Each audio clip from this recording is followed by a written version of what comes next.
chair, speakers, guests. 8 minutes and counting down. 8 minutes. That's all the time I have to finish this speech without incurring punitive penalty points. Time is of the essence. But supposing I chose to ignore the clock, to defy the tyranny of time, to do something revolutionary and radical, to take advantage of you all, a captive audience. Sit in, ducks. Some of you look perplexed.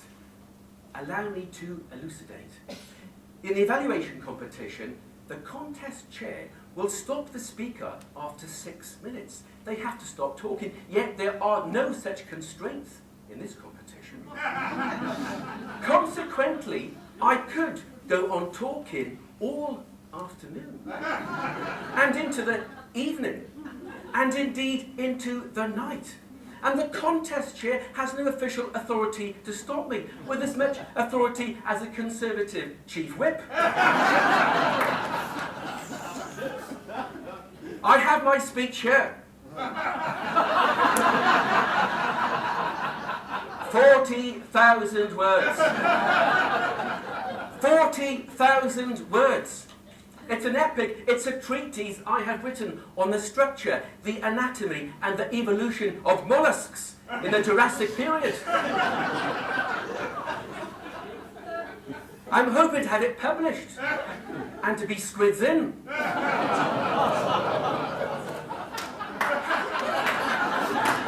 Now, some of you look less than enthusiastic about this, but mollusks are fascinating, marvellous creatures, and I want to tell people about them, and quite frankly, you will do.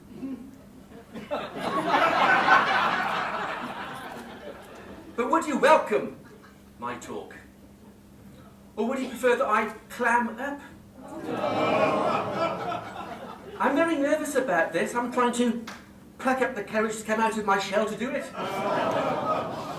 But I could do with a slug of whiskey to force it on itself. This would be the ASC equivalent of a filibuster. Absolutely. Though I am concerned that should I attempt this snail-paced monologue, my popularity will plummet to unfathomable depths. Should I therefore go ahead with it? Audiences generally remember the beginning and the ending of a speech. I suspect in this case you will all remember losing the will to live.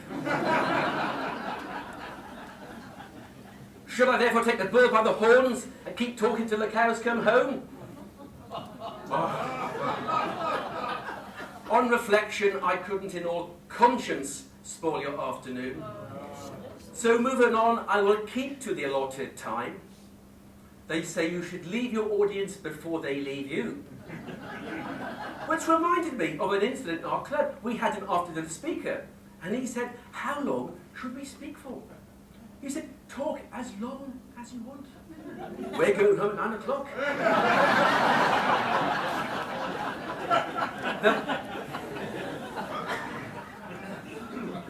The best after the speech, as you know, is when someone says, "You leave the dishes, I'll do them."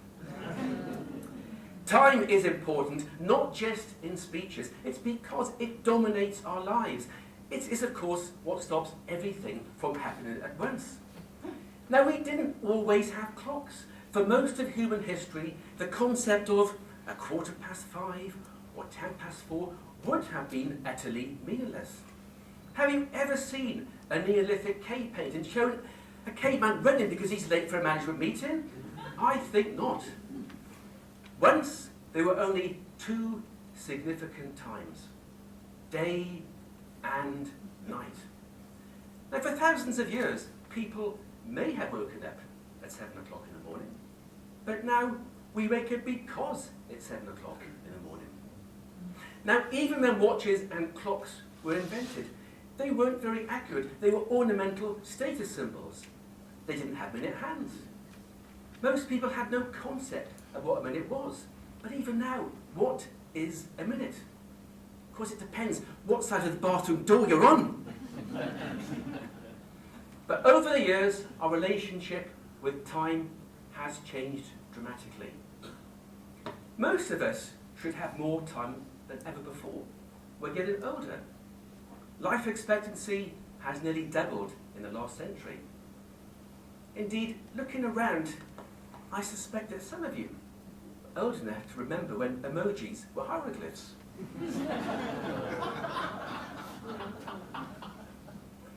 Not only do we have more time than ever by growing older, but of course we have all these time-saving devices, time-saving technologies. Emails are faster than letters, central heating quicker than lighting fires, washing machines save so much of that drudgery. But many of these technologies, although they're beneficial, some can be more difficult as you get older. It's said that time waits for no man. If you don't believe that, try shopping in Lidl. The barcode reader is so quick, you need the dexterity of a gymnast and the arms of an octopus to keep up with that scanner as it goes through and through so quickly. It is really, really pressurized. It's terrible. And that pressure is compounded when you have the temerity to try and pay by cash or type in that 4-digit PIN, whereas they want you to swipe it instantly. Yet paradoxically, despite the beneficial effects of technology, many people feel wreshed off their feet, complain about not having enough time. We wish for more hours in the day, but the problem is not really a shortage of time. Not at all. It's more an overload of everything else. Feeling you have no time doesn't mean you've got no time. We have plenty of it. It's about spending it wisely, because although there's plenty of time, it passes so quickly. They say time flies, and I can vouch for that. It didn't seem that long ago when I was still in short trousers. That was embarrassing when the judge ordered me out of the court for being inappropriately dressed as a solicitor. Take Gandhi's advice, take it slow, take your time. There's more to life than increasing your speed. We could earn a great deal from mollusks on that. You may need to be shellfish with your time, so spend it wisely as you slither through life. The red light is on, my time is running out, but I spent it wisely. I let you be the judge of that.